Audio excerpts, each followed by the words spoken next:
Nadat Dawid Goliat se kop afgesny het, het hy dit na Jerusalem geneem as 'n teken van oorwinning.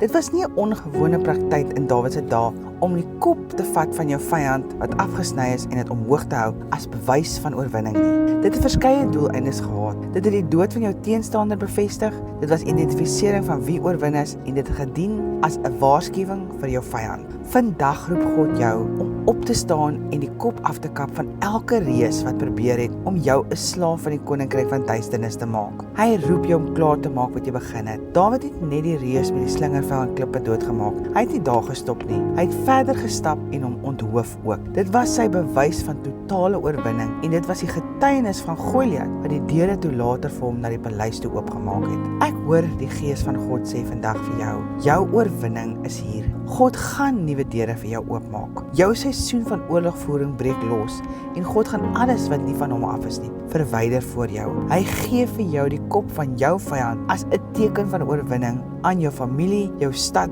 en jou land. Wat bedoel was om jou te bind, word nou gebruik om jou oorwinning te gee, sê die Here.